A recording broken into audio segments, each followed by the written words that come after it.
Buenas tardes de nuevo. Estamos en una nueva cápsula de nuestro curso de Derecho Internacional Público, esta vez para conversar de la ONU, de la Asamblea General, sobre todo el Consejo de Seguridad, del derecho de veto, pero más allá de la teoría que ustedes ven siempre en los apuntes, en las clases, en los libros, en los textos, hoy día le agradezco muchísimo al ex subsecretario de Relaciones Exteriores, ex embajador de Chile ante la ONU, en representación de nuestro país, en el Reino Unido y en varios otros países, a Cristian Barros. Agradezco mucho, Cristian, el que quieras compartir con nosotros un poco lo que ha sido primero tu experiencia en Naciones Unidas, específicamente en el trabajo en el Consejo de Seguridad.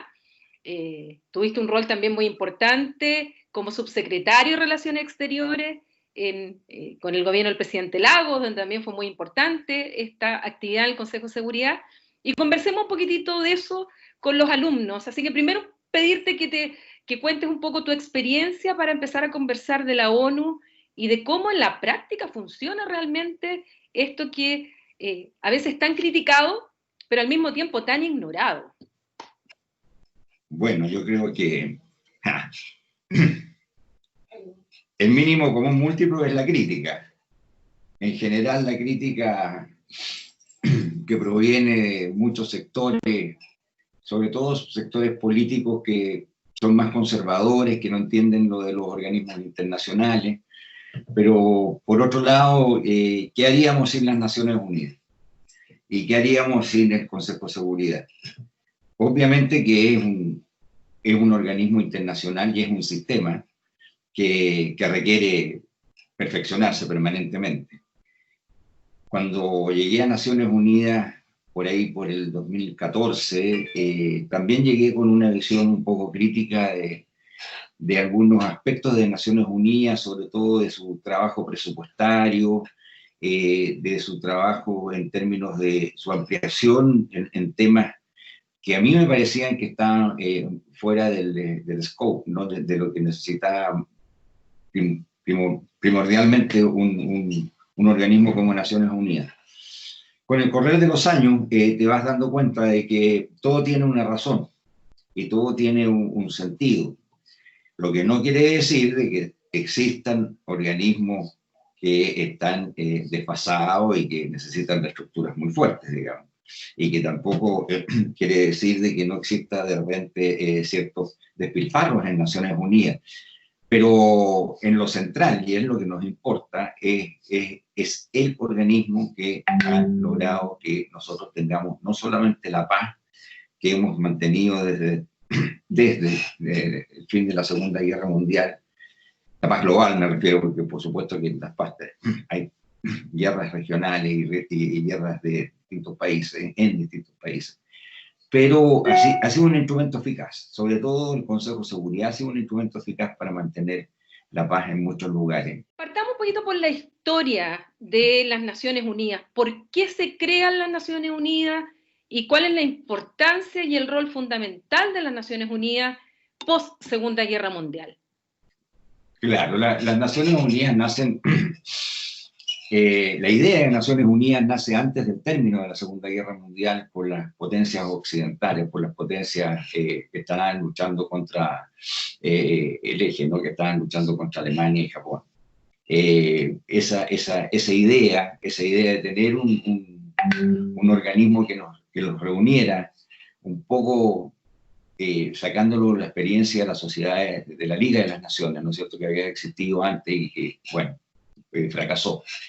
Fue lo que llevó a que el año 47 en San Francisco se firmara este nuevo instrumento internacional. En ese tiempo, fíjate que lo firmaron 45 países, entre ellos Chile. Chile es uno de los países originales, y eso tiene bastante importancia cuando estamos dentro del sistema, ¿no? Era la aspiración de mantener un mundo en paz, un mundo seguro. Y a pesar de todo, los vaivenes, las crisis, etcétera, si tú sacas si tú tienes una mirada retrospectiva, mantuvo, fíjate, la paz, mantuvo la paz en términos generales. Claro, siempre te van a decir que, bueno, la guerra de Corea, que después vienen otras intervenciones en otras partes del mundo, es cierto, pero esa conflagración no fue una conflagración, digamos, que se expandió. Y en la guerra de Corea, por ejemplo, bueno, una de las anécdotas de la guerra de Corea es que la guerra de Corea contra Corea del Norte se hace con el apoyo del Consejo de Seguridad. Y se hace con el apoyo del Consejo de Seguridad por una cosa muy increíble. El embajador de la Unión Soviética se enoja en la discusión y se va de la sala. Y al irse de la sala votó y tuvo, digamos, el respaldo del Consejo de Seguridad a la intervención en Corea del Norte. ¿Te das cuenta que es increíble cuando tú piensas, digamos, cómo ese tipo, digamos, abandonó la sala y no pensó que lo que iba a pasar era, en ese tiempo no estaba China actual, estaba Taiwán. Y se aprobó, entonces fue una intervención del Consejo de Seguridad. Después podemos hablar de otras intervenciones del Consejo de Seguridad, que ya son más. Ahora, dentro de los principales órganos de las Naciones Unidas, que está la Asamblea General, el Consejo de Seguridad, el Consejo Económico y Social, la Administración Fiduciaria, la Corte Internacional de Justicia y la Secretaría General, yo quisiera que nos concentráramos en la labor que cumple la Asamblea General y el Consejo de Seguridad. Perfecto. Primero, conversemos un poquitito de la Asamblea General, quiénes forman parte y cómo en la práctica funciona la Asamblea, porque uno normalmente en septiembre ve esta gran reunión donde van todos los jefes de Estado y de Gobierno, pasan varios días dando sus discursos, y a veces queda la impresión que solo ese día la Asamblea General está en funciones. Entonces, contarle un poco a los estudiantes cómo es el día a día, cómo funciona en la práctica la Asamblea General primero. Bueno, la Asamblea General tiene 5 comisiones, ¿ya? La primera comisión de SALM, la segunda comisión de Asuntos Económicos, etc. Estas 5 comisiones funcionan todo el año, o sea, funcionan excepto los meses de verano. Entonces, cuando tú llegas a la Asamblea General, que siempre es el segundo martes del mes de septiembre, tú ya has trabajado meses anteriores para llegar a ese punto y establecer todo lo que va a ser la pauta, ¿no?, de esa Asamblea General. Normalmente todas las Asambleas Generales tienen un tema principal. El tema principal de esta nueva Asamblea General, la número 75, va a ser obviamente el asunto de la pandemia, ¿ya? ¿Qué es lo que sucede? La Asamblea General, lo que nosotros vemos, ¿no es cierto?, es el segmento de 2 semanas de jefes de Estado, jefes de gobierno y cancilleres. Pero una vez que eso termina, la Asamblea sigue funcionando hasta la primera semana de enero.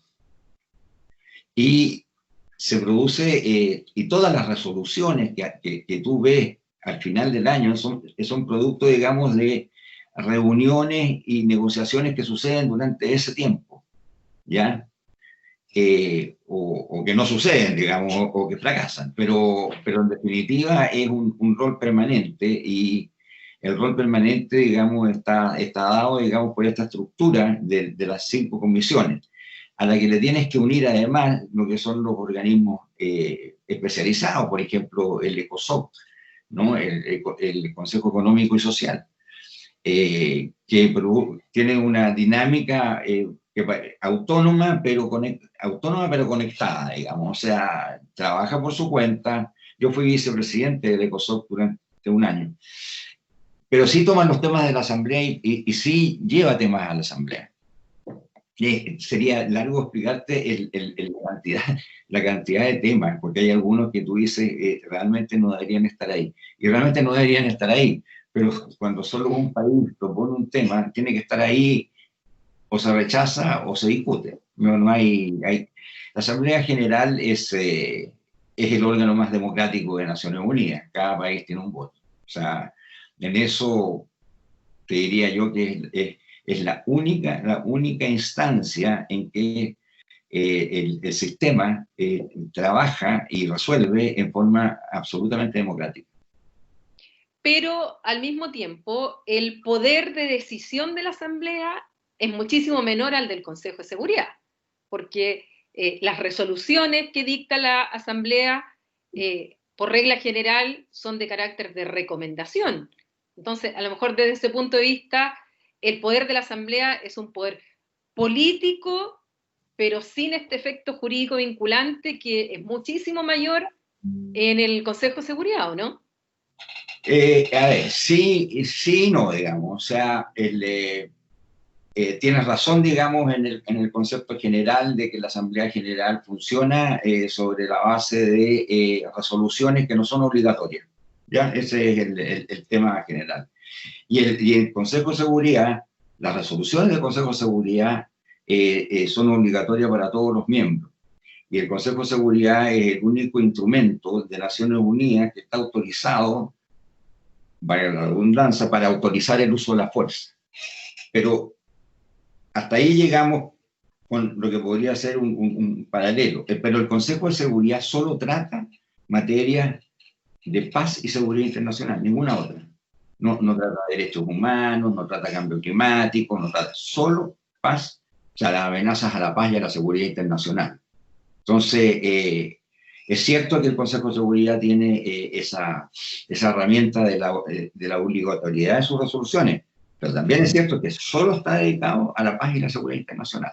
Por el otro lado, la Asamblea tiene, digamos, el amplio efecto de explotar todos los temas que tú llevas ahí y que son parte de la inquietud internacional.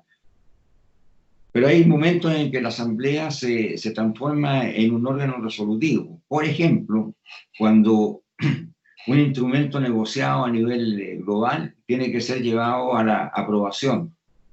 Quien lo aprueba es la Asamblea General. Una vez aprobado el tratado o el instrumento internacional, entonces se somete, digamos, a la firma de los distintos países. O sea, cuando hablamos nosotros de tratados importantes que hemos visto en el último tiempo, tienen que ser aprobados por la Asamblea General. Ahí tú tienes todo un área de la Asamblea General que es muy importante, pero muy importante. Te diría que esas serían más o menos, a grosso modo, ¿no? las grandes diferencias.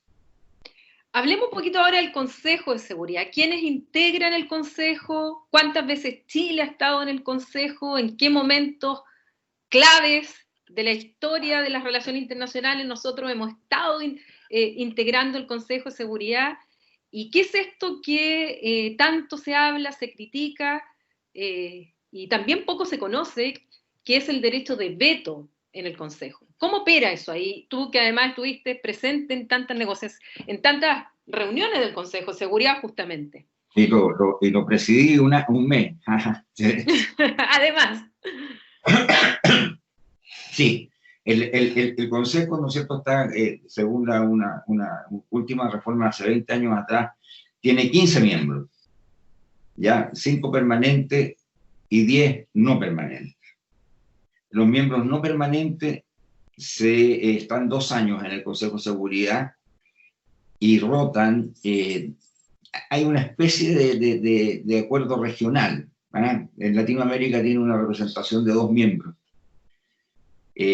África tiene la representación de 2 miembros, etcétera. ¿Te das cuenta? Y tiene Europa tiene la representación de 2 miembros.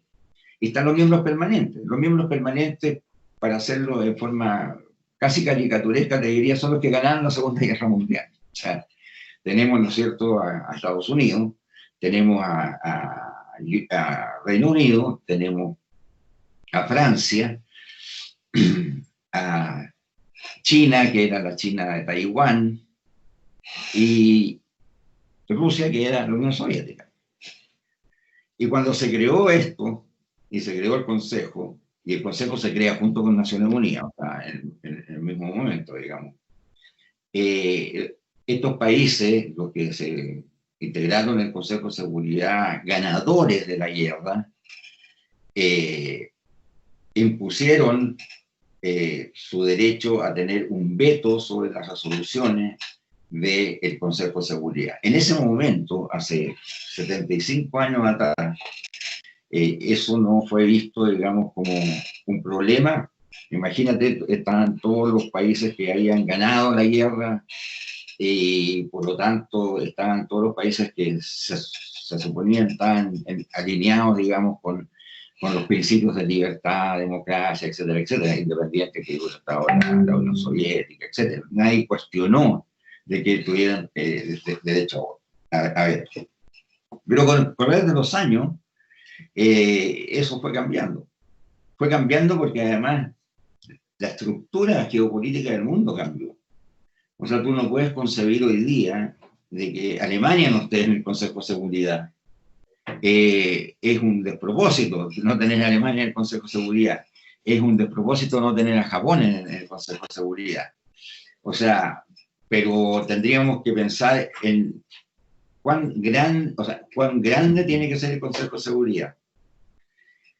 Y el otro problema que tenemos, quienes queremos reformar el Consejo de Seguridad para incorporar nuevos miembros que representen la actualidad, o sea, que sucede hoy día en el mundo, es de que hay países que si mirara, no los voy a nombrar, pero hay países que si tuviera que formar el Consejo de Seguridad hoy día, no tendrían derecho a eso, no estarían dentro de los 5.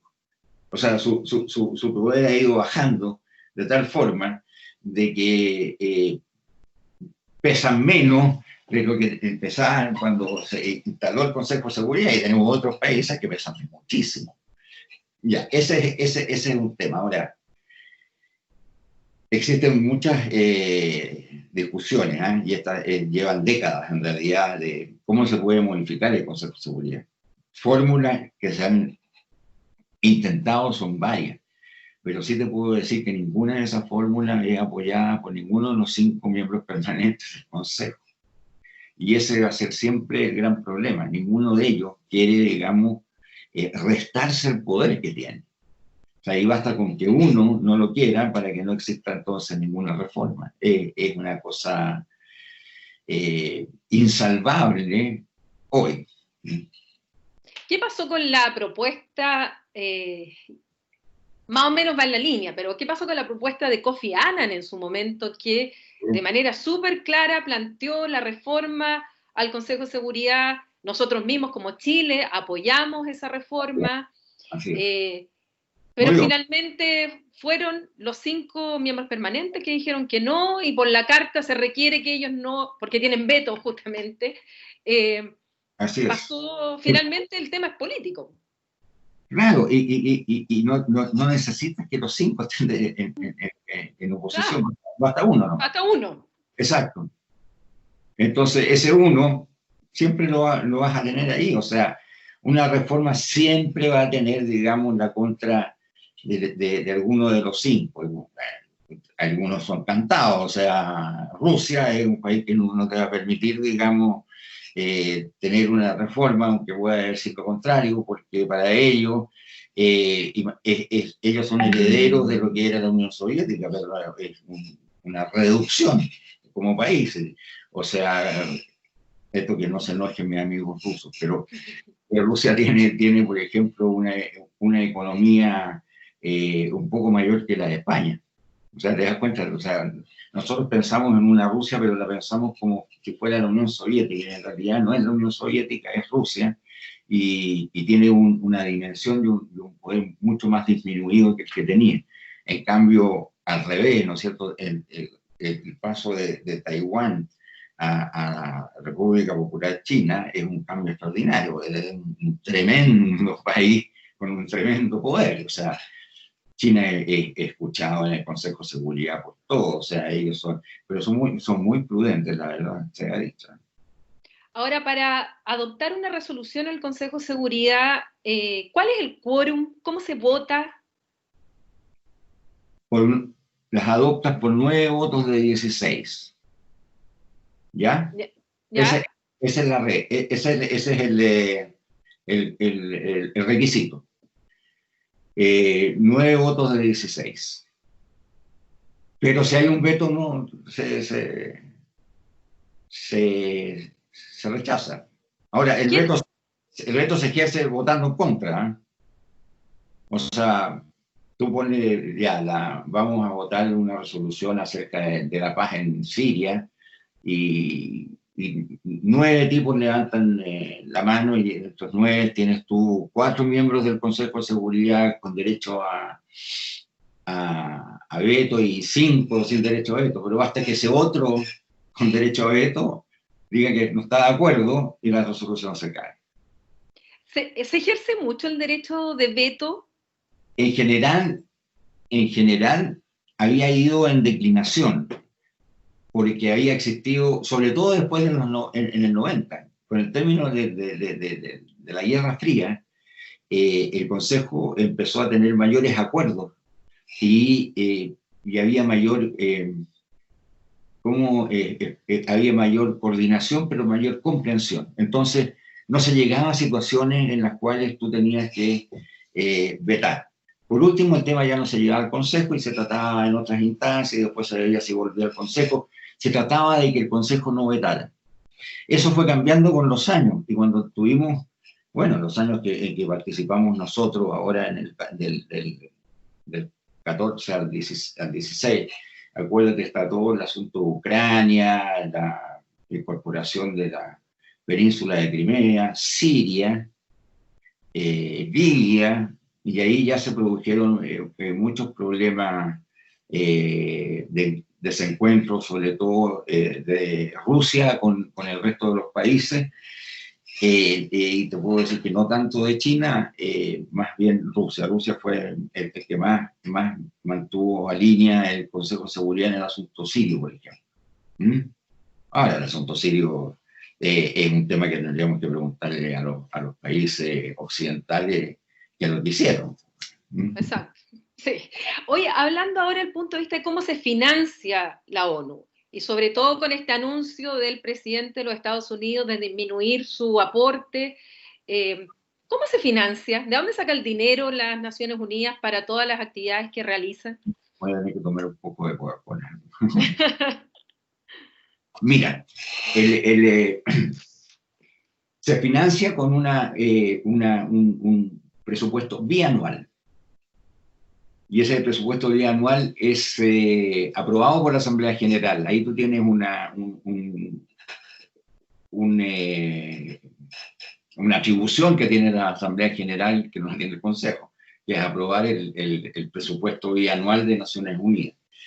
Pero el presupuesto de Naciones Unidas tiene el base, es una complicadísima fórmula que mide muchos aspectos respecto a la situación económica de los países, su proyección de crecimiento, etcétera, etcétera, hasta llegar a un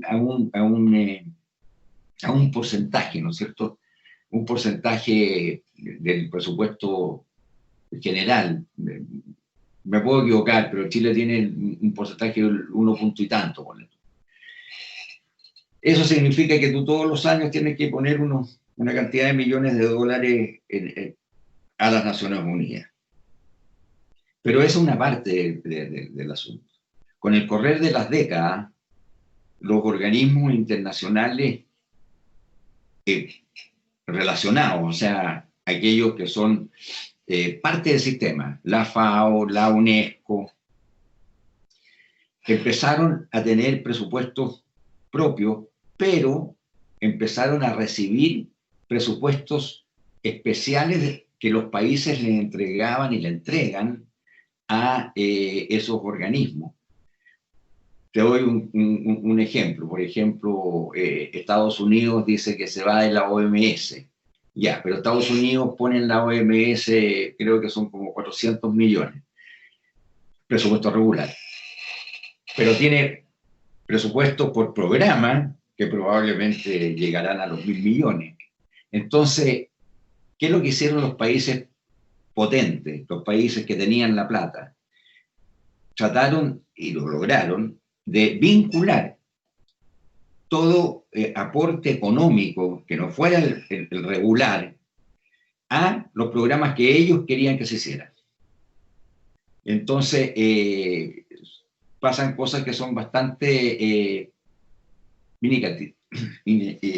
injustas, ¿te das cuenta? Porque de repente tenemos a la FAO preocupada de la hambruna en tal país. ¿Por qué? Porque el otro país puso tanta plata, pero para ese programa se produce ese tipo de distorsiones, ¿ya? Pero el presupuesto es, yo siempre les decía a mis amigos y colegas que iban a Nueva York, el presupuesto de Naciones Unidas, bianual, era al revés. El presupuesto de la ciudad de Nueva York anual es 8 veces más grande que el presupuesto bianual de las Naciones Unidas. Eso para que te des un poco, que tampoco es tan rica las Naciones Unidas. Sí, un poco lo que pasa con la Unión Europea, que cuando se discute tanto de su presupuesto plurianual, al final corresponde al 1,1% del Producto Interno Bruto de todos los países miembros de la Unión Europea. Claro. Entonces, cuando a veces se le exige a la ONU o se le exige a la Unión Europea que hagan muchas cosas, creyendo que tienen un presupuesto ilimitado, y resulta que cuando uno se va dando cuenta de las cifras, es bastante poco comparado con el presupuesto que tiene cada estado. Así es. En su manejo propio. Entonces, ahí también a veces existen ciertos mitos que también es bueno irlos rompiendo. Ahora, en ese presupuesto general, ¿Estados Unidos es el mayor contribuyente? Es el mayor, tiene aproximadamente un 22% de su presupuesto general. Por ejemplo, cuando salió Trump, yo estaba allá en Naciones Unidas, una de las primeras cosas que hizo Trump fue quitarle fondo a las operaciones de paz. Y claro, como ellos eran los mayores contribuyentes, eso repercutió mucho, digamos, en los despliegues de las operaciones de paz. Pero al final es todo un tema, ¿no? Porque ¿por qué Estados Unidos financiaba las operaciones de paz y financiaba en forma potente las operaciones de paz por una sola lógica nomás, que eso evitaba que Estados Unidos tuviera que ir como Estados Unidos a los lugares de conflicto? O sea, mirado desde un punto de vista estrictamente práctico, a Estados Unidos le conviene tener las operaciones de paz porque elimina la situación de enviar tropas americanas a diferentes conflictos. Pero bueno, la administración de Trump es una administración muy extraña, digamos, y pensaron que esto era lo mejor. En cambio, otra aproximación al tema que es interesante es la de China. China en las operaciones de paz participa activamente. No tiene tanto aporte presupuestario, pero tiene una cantidad de mujeres y hombres en el terreno que, no sé, tú en el lugar de África que vayas, vas a tener tropas chinas. O sea, la presencia, ellos trabajan en una presencia física, ¿no? Aparte se ponen, por supuesto, con plata, etc. Es interesante ver cómo Estados Unidos procedió en eso, causando un tremendo problema, digamos, en muchas de las operaciones menores de paz, ¿no? Que son aquellas de mantención de la paz, en que las tropas de Naciones Unidas son tan indispensables, ¿no? para mantenerla. Y por otro lado han ido quitando distintos fondos a UNESCO, imagínate, y también hay varias áreas que son súper sensibles y que Estados Unidos había sido muy activa durante la administración de Obama, ¿ya? Todos los derechos reproductivos, por ejemplo. Bueno, todo eso Trump lo sacó y bueno, y aquí sí que manda la plata, o sea, si no tienen los fondos no tienen cómo hacerlo, digamos. Ahora, hablando un poco de la relación entre Chile y la ONU, tú ya nos contabas que nosotros fuimos Estado negociador, nosotros firmamos, nosotros somos Estado fundador de la ONU, y nosotros hemos estado en varios momentos como miembros del Consejo de Seguridad de las Naciones Unidas. Dentro de eso estuvimos para la crisis y los misiles, pero me interesa abordar más el momento para la guerra de Irak del 2003, que nosotros éramos miembro del Consejo de Seguridad junto a México como miembro no permanente. Así, eso éramos los dos.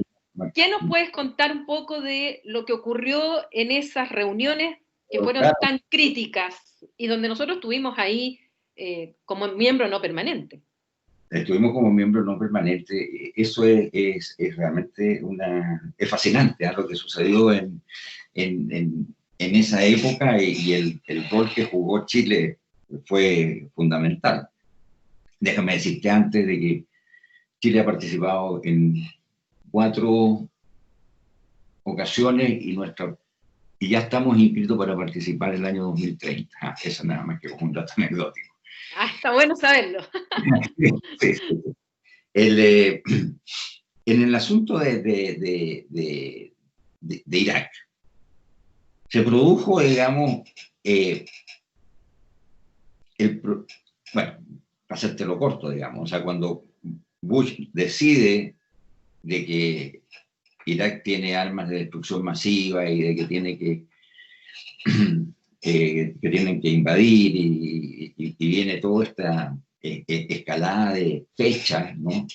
Y Naciones Unidas, por el otro lado, imponía ciertos márgenes para poder trabajar. ¿Te acuerdas de Blix, el que fue el inspector general, para ver el asunto de las armas de destrucción masiva? Nosotros apoyábamos que se terminaran los plazos para que nos dijeran si habían o no habían armas de destrucción masiva y así tomar una resolución. Estados Unidos y Gran Bretaña jugó un papel en ese sentido muy... A mi juicio, fue uno de los países que más se desperfiló en el concierto de Naciones Unidas. Apoyó a Estados Unidos en forma absolutamente abierta, sin ningún tipo de licencia, es decir, te apoyo, pero tengo ciertas reservas. No fue absolutamente muy pro-americano, pero y apoyo la invasión y todo el asunto. Bueno, el gobierno laborista Tony Blair, que además hay que destacarlo, o sea, con mayor razón sorprende esa posición de los británicos.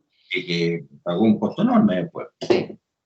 Porque todo esto que pasó en esos años, ahora ha pagado costo. Porque mira lo que pasa en las elecciones americanas, que andan preguntando si está a favor o no de la guerra de Irak. O sea, una cosa que uno no podía haber pensado en esa época.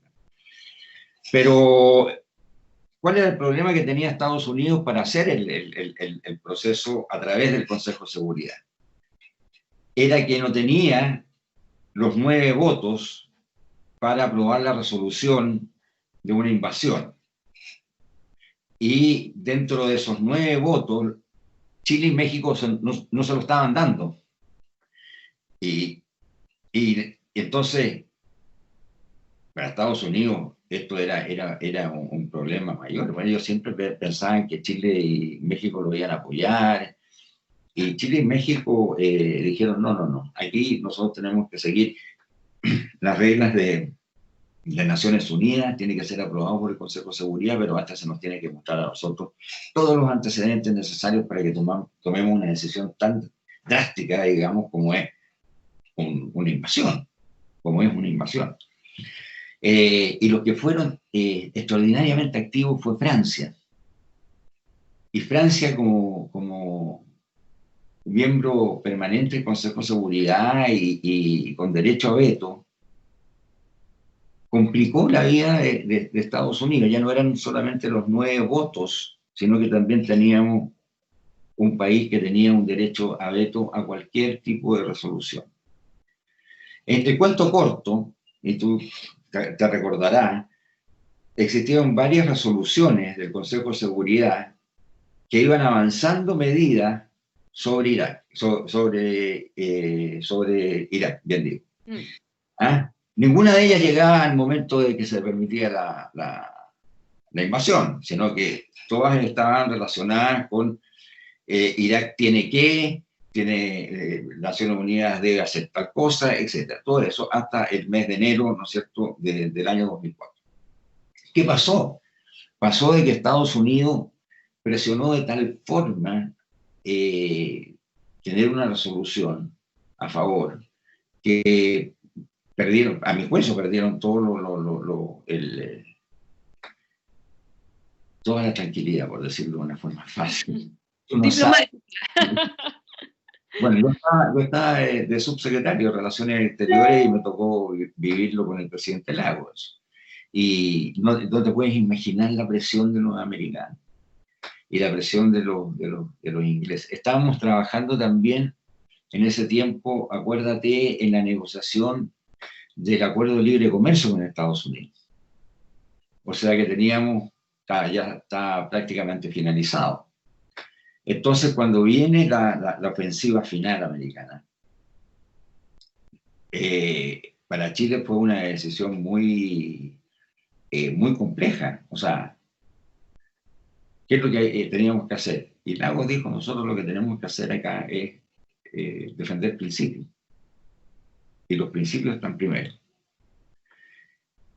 Hubo mucha presión interna, y es normal, de que nosotros no torpedeáramos a Estados Unidos, precisamente porque estábamos en este asunto del acuerdo comercial, que era tremendamente importante, ¿no? Y hicimos muchas reuniones, el presidente hizo muchas reuniones, pero muchas, o sea, mira, con los presidentes de todos los partidos políticos, con los medios de comunicación, con ONG, explicando cuál era su posición.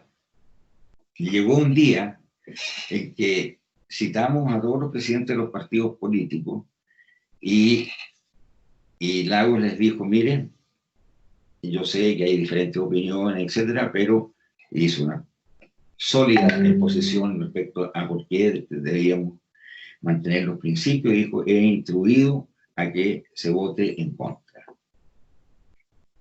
Y así fue. Nunca se llegó a votar, porque tú sabes que Estados Unidos no hizo una cosa muy rara. Hizo que la resolución que se había preparado para tomar en el fondo los benchmarks, o sea, para saber hasta dónde podíamos llegar, y que no era una resolución para invadir, la transformó como una resolución que la autorizaba a invadir. Y entonces no llegó una nueva resolución al Consejo de Seguridad. Y sí te puedo contar de que Lagos, con los franceses y Fox, tenían un proyecto de resolución que no se alcanzó a presentar, era bastante bueno. Te cuento una anécdota que, imagínate que si nosotros presionamos por los americanos, imagínate los mexicanos, ¿ah? O sea, bueno, el día anterior a que se fuera a votar, el presidente Fox se metió en una clínica para operarse y no fue habido. Y lo hay extraordinario, y no fue habido hasta 2 o 3 días después. Entonces, dicen que Bush decía, pero ¿cómo no está el presidente de México? Decía, no, porque está en una clínica, está siendo operado, o sea, no pudo hablar con él. Otra anécdota que te cuento es de que